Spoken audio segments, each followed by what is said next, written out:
Hi, welcome back. Today we're going to be looking at the Great Society and the counterculture, social unrest in the 1960s and 1970s. And ultimately, we're going to be looking at the impact of post World War II prosperity, what it's going to mean for American society to have this threat of the bomb or nuclear proliferation that they have to face down in this Cold War each and every day. And that ultimately, there are still inequalities that remain in American society. And so the 1960s and 70s are going to be a period of time when the country is going to have to look at the fact, can we have affluence to such a degree that we no longer have these inequalities? And ultimately, in some ways, we'll see great improvement and adjustment. And in other ways, we're going to still be trying to solve some of those problems to this day.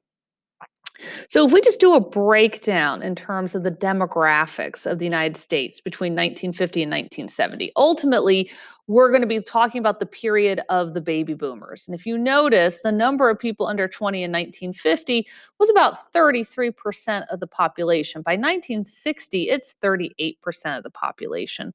Well, what is that going to mean in the decades to come? And it's going to have lots of different impacts. But one of the things that's important to consider is that the World War II generation, the generation of the Great Depression, is going to be much smaller. They're going to come back from war and post war prosperity. There is going to be a baby boom. And you're going to have a large percentage of the population for 20 years that will be young, will have lived a very different life than their parents, and really want to take the country in a very different direction. So we have to also talk about this idea of counterculture. And counterculture is a way of life or a set of attitudes that are opposed to what is the prevailing social norm. So that leads us to the question, well, what were the attitudes and norms of the 1950s? And if you remember, we looked at some of these kinds of pictures where we saw people living in the suburbs. These are pictures pretty typical of what suburban life was like. It was predominantly white. It was upper working class, middle class, affluent. You're going to see more and more people leaving the cities right after World War II and going to live this suburban life and leaving diversity economically and ethnically behind in many respects. And the children who are raised in this affluence, this is all they've ever known. They've not known the privations of the Great Depression and World War II. And that's going to shape how they think. And you can see a picture. This is from 1969 at Woodstock. And these would have been young people who would have been born just after World War II. So ultimately, the baby boomers. And they're going to be living and expressing themselves very differently than the generation before them. But within the 50s, we are going to have a group of people who are antithetical to those values. Or if nothing else, they're trying to check those value systems. They're saying, yes, great, go to the suburbs, good schools, mom stays home, raises children, dad goes to work every day. Everything is perfect, or is it? And you're going to see that there's going to be social critics in the 50s. Amongst the white population, a group called the Beatniks or the Beat Generation, and they're going to be a literary movement that's going to question materialism. You can have all this great stuff, but are you truly getting joy out of it? Do you control those things or do those things control you? Are you comparing yourself to others based on these external objects or some sort of internal value system? The WASP values that were heteronormative and definitely had distinct gender roles, they're going to question that. And also say that there's lots of suffering still in America. There's lots of injustice. If you leave the suburbs and you travel, Jack Kerouac's book On the Road demonstrates that there's a lot of people living in America who don't live in those suburbs.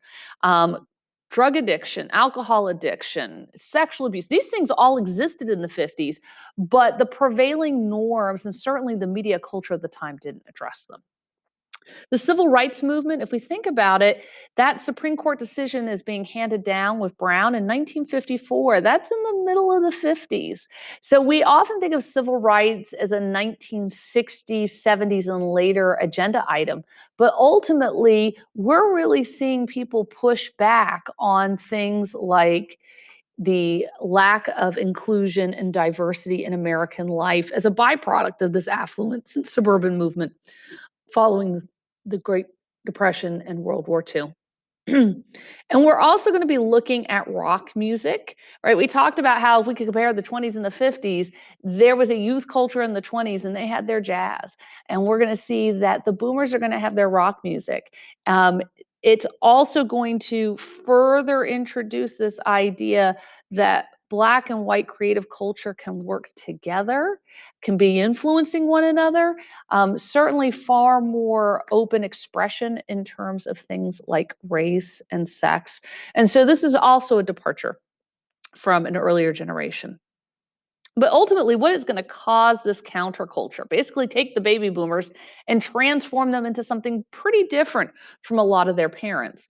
Certainly, the prosperity following World War II. Just the fact that there's such a large swath of the American population. And ultimately, 30% of those people are going to get some form of college education, even if it's just a couple of years. And that, again, is going to set them on a trajectory to affluence that people in a generation before might not have experienced. On those college campuses, the professors of the 1950s and 60s are going to be the people of the 1930s. In many cases, some of those who were questioning what America was really about, if we could have something like a Great Depression, should those who are in charge be in charge? Is capitalism the best system on earth? And those liberal professors are certainly going to be offering a very oppositional view to that with which these people were raised in their suburban lives. Lots of Cold War anxiety, as we looked at the beginning of this unit. I mean, the idea of mutually assured destruction, the domino theory that this is the media culture that's being presented to Americans in terms of the US versus the Soviet Union and its allies. And obviously, there's still inequalities. And so it's really hard to put together that I live in affluence, I have experienced these things. There are other people who have not. And for many college students, really the first time they saw a lack of affluence and also saw a lack of affluence that was not married with the idea that if someone was poor, they deserved it. They had made the wrong choices. They had lived a way that ultimately created this circumstance. And beginning to look at inequalities, especially for those that involve race and gender, that this promise of equality and democracy for all is not actually there. So, in a sense, people had cognitive dissonance. If you know that psychological term, they were raised in one reality, they went to college and they began to see another, and they questioned the values with which they were raised. So obviously, we're going to see a set of issues that are important to this baby boomer countercultural movement. Certainly, the civil rights movement is going to become more and more youth based after 1960 with groups like SNCC, right, that Student Nonviolent Coordinating Committee, and their work with CORE and things like the Freedom Rides, the lunch counter protests. That after 1965, when we get the Voting Rights Act, and a year after the Civil Rights Act, is going to create now the genesis of what is the anti-Vietnam protest movement. We're also going to see that the government by 1965 is going to be looking at ways in which it can create initiatives that will help the country, what Lyndon Johnson will call forming a great society. And in order to do that monetarily, that's going to compete directly with the military industrial complex that's been taking up so much of the US defense budget for such a long time. There also are going to be some seminal assassinations in 1968. Dr. King, Bobby Kennedy.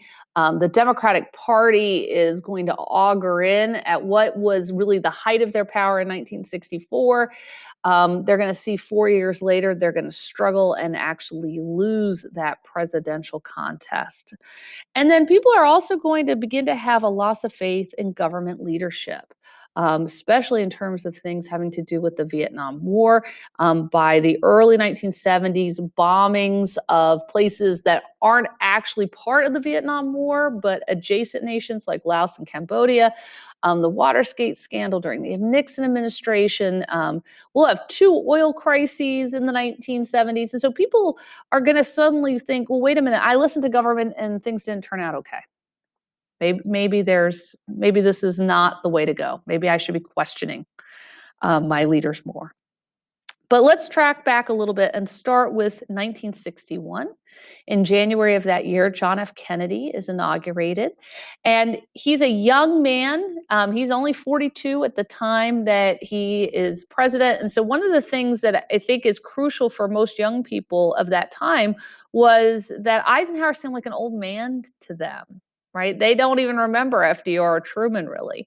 And so John F. Kennedy is their president, and he's much closer in their age than his predecessors. And he's going to give an inaugural address that's going to be quite inspiring to these baby boomers. And part of this is just speaking to the hope of the future. He says, "We stand today on the edge of a new frontier, the frontier of the 1960s, a frontier of unknown opportunities and paths, a frontier of unfulfilled hopes and threats. The new frontier I speak is not a set of promises, it is a set of challenges." So he laid out for the American people what the status quo was and really gave young people this idea and this hope that they could be change agents. And even after his assassination in 1963, his words are really going to galvanize a generation.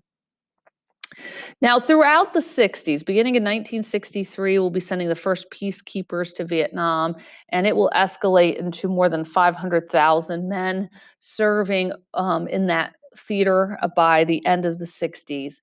But we're going to see that there's going to be a lot of protest in that time period.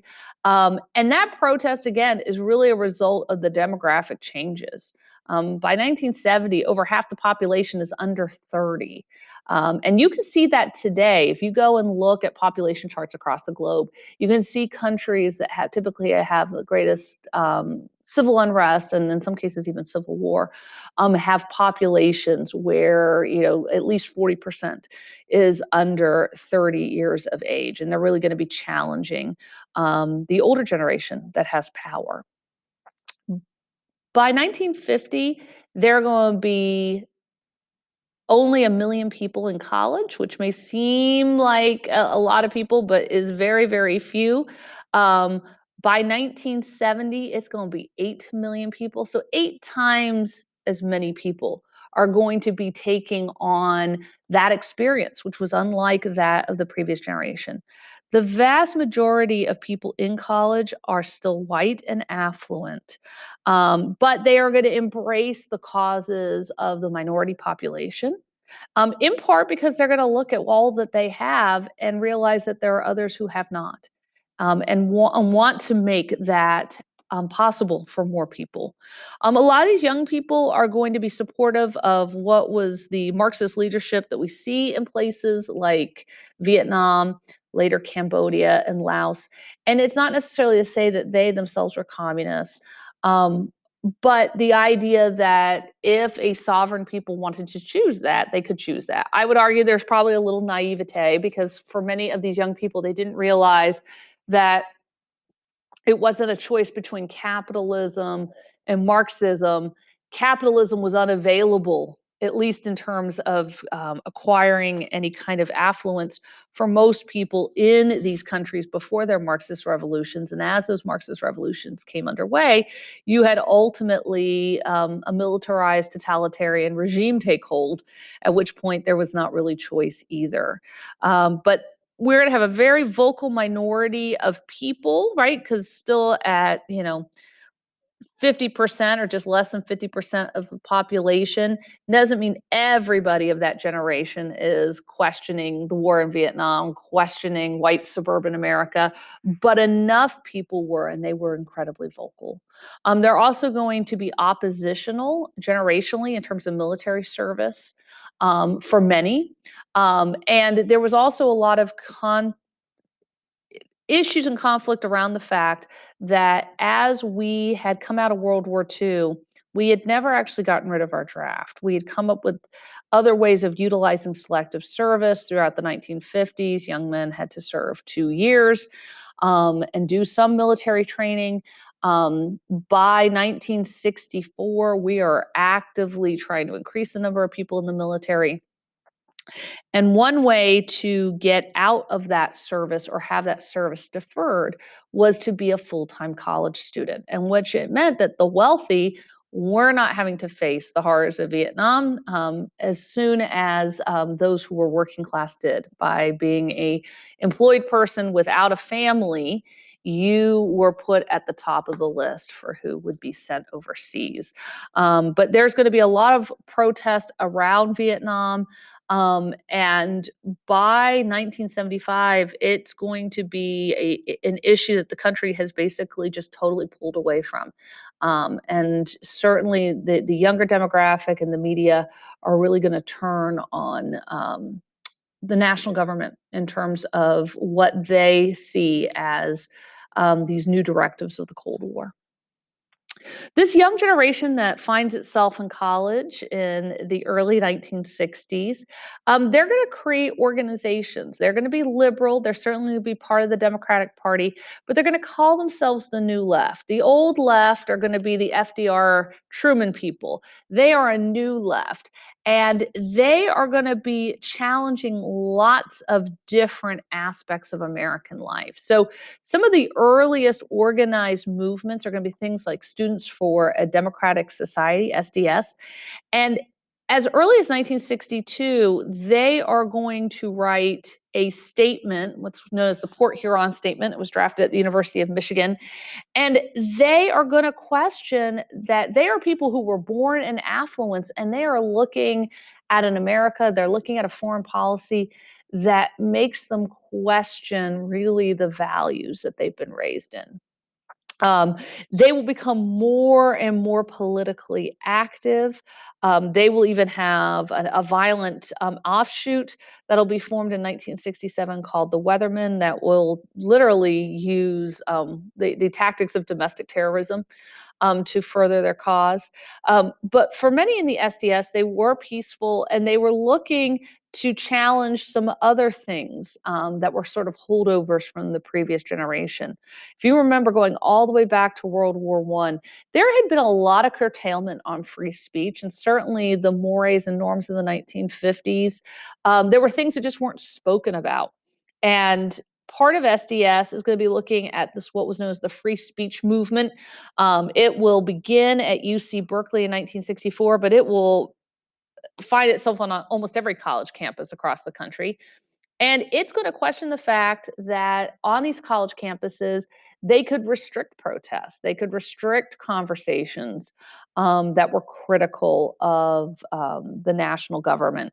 If speakers came and they were seen as objectionable to the student body, they weren't able to picket or demonstrate that they did not want the university to have those people on campus. And so the free speech movement is going to also take itself into an activism that'll go from petition to assembly to occupation. By 1968, universities like Columbia, Berkeley are going to find themselves not having class for days or weeks on end because students are going to occupy buildings and say that they want their colleges and universities to be taking a more definitive stand on social justice, the war in Vietnam, and certainly that counterculture that we were speaking about before. Sometimes people refer to the hippies of the 60s.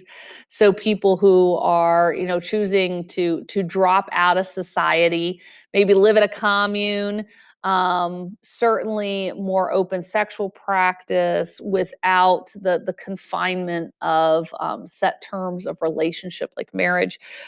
All of this is coming into being in the 1960s. And certainly the music of the time is going to reflect that. The largest communal society in the United States will be formed in a neighborhood in San Francisco called Haight Asbury. And it will be a place where your money is no good. System of attempting to have barter, no restrictions whatsoever. And most of the people who had that experience and certainly were availing themselves to drug usage at that time, that's going to kind of all sort of break down as people get into their later 20s and at some point decide they need to provide for themselves in terms of a living. They do actually want to get married. They do want to have children. But you did have a pretty large portion of the population because you had such a large baby boom generation who are going to just be exploring living in a world very different. from their parents before them. And obviously, the Woodstock Music Festival, and you can see a picture of it at the lower part of my screen, um, in July of 1969. That was supposed to be a little music festival in upstate New York. And it turned into kind of, if you want to think of the collective consciousness and artistic and cultural values of a young people, you can certainly see that um, in a way that just hadn't been shown by a previous generation. In the midst of all that, and we've certainly focused in this course a lot on Cold War policy, and certainly during the Eisenhower administration, what public policy there was in the United States, it was really seen in furtherance of supporting the Cold War at home. But Lyndon Johnson is going to take the country, or try to at least, in a very different direction. Now, understand he was vice president to John F. Kennedy. Kennedy was assassinated in November 1963. And LBJ took that as essentially a call to fulfill that which Kennedy had spoken about. He spoke about this new frontier. He talked about a country where we were really dealing with the inadequacies and inequalities in ways that we hadn't done so before. And so LBJ is going to, in 1964, give a commencement speech at the University of Michigan, where he is going to unveil his ideas for a great society. And he's going to do that in a couple of different ways. He says there's different things that have to be addressed. And the first one is that there's going to be a war on poverty. And that war on poverty is going to have to look at the American population, much like the New Deal. I think you can make a lot of good comparisons between the New Deal in terms of the many programs it created, and also the programs that you saw in the New Deal as well. But the war on poverty is going to look at schooling and say that, the way in which the federal government and state governments had funded public schooling, which had been basically what we call block grants to schools, without looking at how much per pupil was being spent, said that the aid is going to be representative of the individual child, not the school as a whole, to have a greater equality in terms of funding, and that college loans would be available to those who had limited means. Um, for retired people, some type of health care insurance. That's what Medicare was. For those who were disabled or who were impoverished, out of work, that would be Medicaid. Um, he also wanted money that could be given to communities so that they could, in some way, try to figure out solutions to their own issues in terms of a lack of affluence, what became known as community action through the Office of Economic Opportunity. Lot of money early on, didn't show much success. And part of that may be much like the problems with the New Deal, which is you can put money into an area, but ultimately to grow GDP and certainly to see these economic interactions between people, you've actually got to produce some sort of product in a capitalist system, and that was not happening with these community action programs. Housing and urban development, that will be its own part of our executive branch. So we have lots of different cabinet positions. Being the director of HUD will become yet another one. And its focus is on all of the public housing that started being created during the Truman administration and will be continued to be built, and also added on to during the Great Society. And then the Civil Rights Act of 1964. Part of what causes poverty is people not having economic opportunities. If I cannot have an economic opportunity because of my race, well, that has to be solved first. So, in terms of civil rights, that is going to be crucial. The Voting Rights Act of 1965, again, just trying to deal with some of the things from a much earlier period of time. That National Origins Act of 1924, for 40 years, basically defined immigration policy in this country. That is going to be revised in 1965, and that Immigration Act is going to remove all those national origin quotas, and begin to look at bringing people from other parts of the world that had not been able to come to the United States for the last 4 decades. We're also going to see out of this time period a call for greater public awareness. Certainly, environmentalism. I know that for my folks who are taking apes, you've probably talked about Rachel Carson and Silent Spring, but there really was no environmental policy in the United States. What existed in terms of environmentalism went back to TR and John Muir and the creation of national parks and the irrigation programs like the Newlands Act back in, like 1902. But the idea that we had resources and they needed to be protected, well, that wasn't a real cultural conversation. Rachel Carson wrote a book in 1962 called Silent Spring, and she theorized that the reason she was seeing less and less bird life, frogs, other small animals, was because of overuse of pesticides. And either the pesticides were so effective they were killing the food source for many of these animals, or the pesticides themselves were damaging their offspring, their ability to reproduce, or just killing wildlife outright. And so it was really a call to look at the ways in which we were, if we use pesticides, we can increase the volume of food being produced. That's important, but at what price? By 1970, under the Nixon administration, we're going to have the creation of the Environmental Protection Agency, and the EPA will begin looking at other issues besides things like pesticide, but they're also going to be looking at emissions. Throughout the late 70s, early 80s, there was a concern about what was called acid rain because of the particulate that was in the atmosphere, looking at automobiles in terms of their mileage, what the internal combustion engine was doing, and the use of fossil fuels in terms of the environment. So that all begins in this time period as well. And we're also going to see greater public awareness when it comes to consumer safety and rights. And again, I think we can make some interesting parallels here to the progressive era, because if you remember, TR talked about the idea that he had his square deal and that he wanted to protect the consumer. And starting in the mid 60s, you're going to have advocates who say, yeah, we've fallen away from that. And the loudest voice will be a man named Ralph Nader. And we'll talk about him again when it comes to politics in the early 2000s. But Ralph Nader was an attorney. He looked at what he saw was this very high rate of injuries and fatalities in automobile accidents, and came to find that some other Western countries like Germany, much of Europe, in fact, had far lower number of injuries and far fewer fatalities. And what he began to see is that US automakers did not have any interest in making vehicles safer. Vehicle safety in terms of the shoulder harness in your car, the way your steering column is designed, what we have now in terms of things like airbags.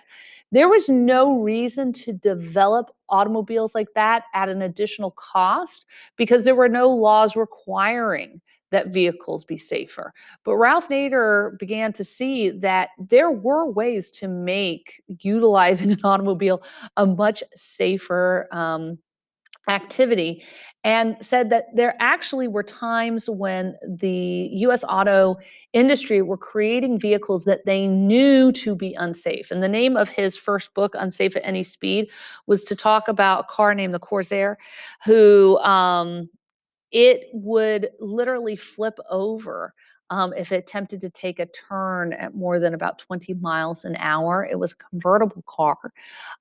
It did not have a stabilizer on its rear axle. And so, literally, as the car turned at a higher rate of speed, the wheels actually turned into the center of the vehicle. Incredibly dangerous. And because of this book and what he was able to show in terms of um, the fatalities, but also that the auto industry knew that there were things that they could do, but again, there was no interest to do those things. It began to get the US government into having some type of federally mandated safety features in vehicles that we still have today. So as we close out and we're looking at, this counterculture, this generations, baby boom group, and how they're going to reshape the country in the 1960s and 70s. It's also important to look at something like the Great Society and say, these are great, lofty goals that we're going to end poverty, that every child's going to have a good education, that we are going to have no more discrimination in the United States. But let's look back, now 55 years after the Great Society programs were first launched, did they solve the problems? Did they fulfill their promises? The Gallup group takes polls all the time, and they do an annual poll where they ask people to just list what they are their biggest problems or what they think that the country is facing that is problematic and needs to have solutions. And in 1965, the greatest pressing problem was civil rights, that these goals had not been met yet. Foreign affairs, having to deal with Vietnam. The third biggest concern was what was seen as a rise of immorality and crime and juvenile delinquency. And again, that could just also be the perception of this baby boom generation reacting against the norms of the older generation of their parents. And then the cost of living was increasing rapidly. And in a sense, it was creating um, a greater sense of people having less than they had had in the past. 1995, 30 years later, that same poll, number one concern, crime and violence, which was a concern in 1965, but it was third down on that list. The second greatest concern was rising unemployment in 1995. And you can see again, that was, number four on the list back in 1965. There were also concerns about budget deficit. The Great Society programs are really going to transform the amount of money that the national government is spending. They're going to be spending far more on public programs starting in 1965 than they ever had before. And especially as we get further along with that greatest generation and the baby boomer generation following them, now the average baby boomer is 72 years old. They are at least 5 years into their Social Security payments if they've lived that long. And that is taking up an ever greater amount of the US budget. So budget deficits, the country operating in a deficit, had unfortunately become normalized. By 1995, we dealt with those budget deficits by about 2000, and then we got back into debt, and we still are. And then healthcare and people having a right to healthcare by 1995 is a concern. Doesn't even appear on the 1965 list. But something that's important to note is that civil rights doesn't appear in the top four on the 1995 list. What would be interesting is what do people think today, 2019, 2020? What about this list has changed? So when we go and look at our last few lessons for the year, be on the lookout. Why would these things change? Why would people by the 1970s and 80s might not see civil rights as the greatest problem facing the country, but see some of these other issues? And just because something is not seen by the average American as the most pressing problem in American life doesn't mean it's gone away or has it shifted out of the public consciousness for some reason. We'll see you next time.